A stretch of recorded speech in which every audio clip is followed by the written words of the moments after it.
Second down, are we really going to keep pretending like we can't pay these players? Like, seriously. I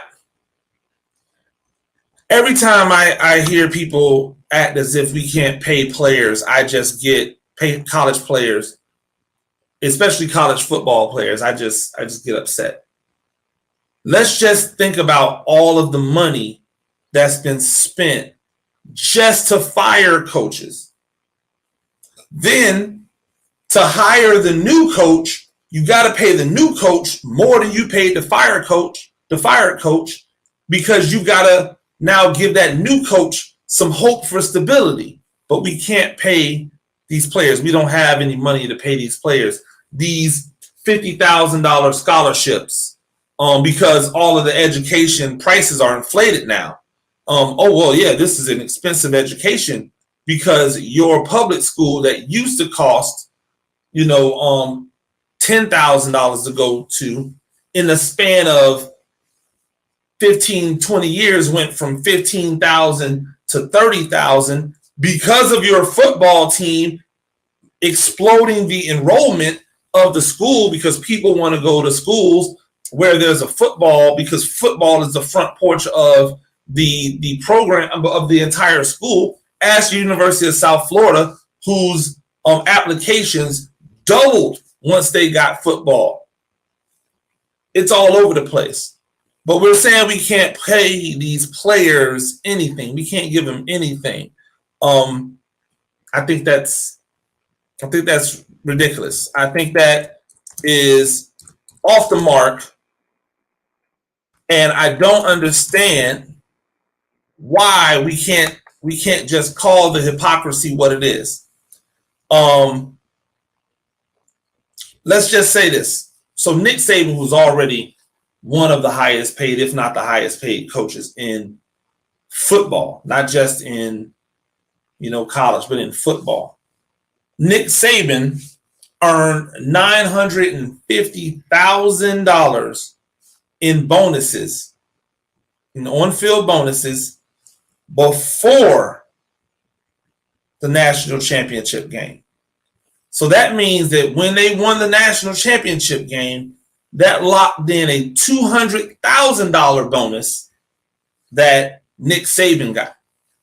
That means that Nick Saban, who already makes millions of dollars a year, got an extra $1,150,000 in on-field bonuses because his team was good. Now, I'm not a mathematician, so I have a calculator here. I just want to do the math on that. So that's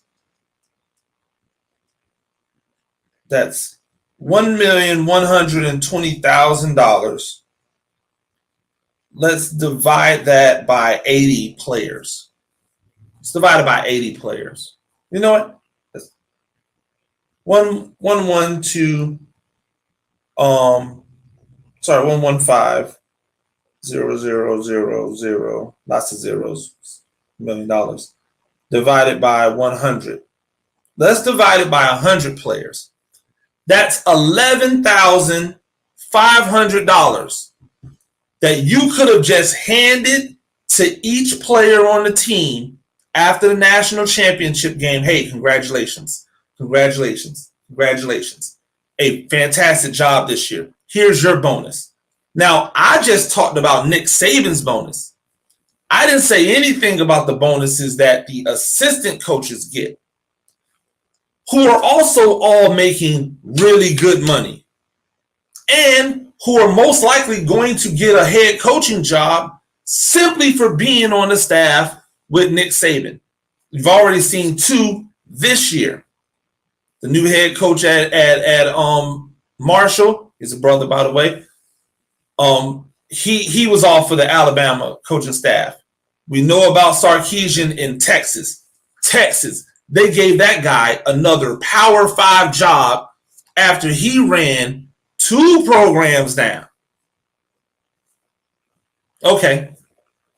Just because he can call plays with the best athletes in the running this, you know what? Never mind.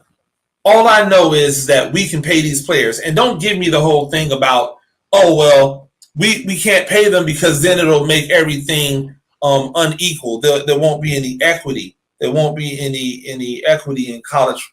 There won't be any parity. There's no parity now.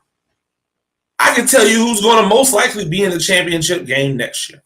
Alabama, Clemson, Ohio State, Oklahoma, Georgia.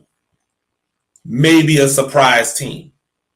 It's so bad that the Pac-12 added more teams so that they could be more respected, only to be less respected.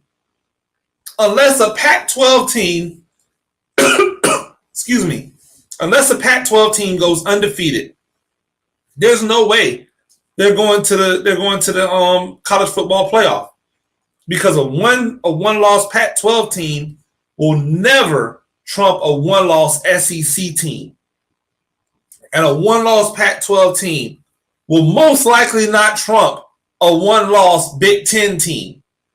A one-loss Pac-12 team may even have an issue jumping over a one-loss Big 12 team. So, you know what? Yes, we can pay these players, but we're really going to continue to pretend like we can't, because everybody has their hand out and everybody's getting money except for the people who make the product worth watching. And that's a shame.